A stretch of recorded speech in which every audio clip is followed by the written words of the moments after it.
ჩვენთვის საინტერესო იყო დღეს აღნიშნული მოწმეების დაკითხვა, იქიდან გამომდინარე, რომ 2025 წლის თებერვალში თითქოს და სასტუმროში იმყოფებოდნენ ჩემი დაცვის ქვეშ მყოფები, თუმცა სასტუმროს ორივე თანამშრომელმა, ვინც დღეს დაიკითხა სასამართლოს ხდომის დარბაზში, თქვა, რომ ჩანაწერებზე, რომელიც მათ დაათვალიერეს, იქ არც გიორგი მიქაძე და არც დავით მიქაძე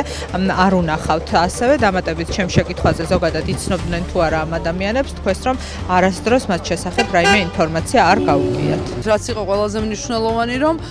ორივე მომსახურე პერსონალმა დაადასტურა ის გარემოება, რომ გიორგი ჯოხაძე გელა უძილაურთან ერთად მომხდარ ფაქტამდე ბოლო 2 თვით ადრე თუ ნახეს და ეს დაახლოებით გამოდის იანვრის თვე, რაც იმას ნიშნავს, რომ თებერვლის თვეში, როდესაც ედავებიან კონკრეტულად გიორგი ჯოხაძეს, რომ ვითომ და დაიგეგმა გარდაცვლილ ლევან ჯანგველაძეს მკვლელობა, თებერვლის თვეში არავისთან შეხება არ ქონია გიორგი ჯოხაძეს, არც გელა უძილაურთან და აბსოლუტურად არაფერი არ დაგეგმილა.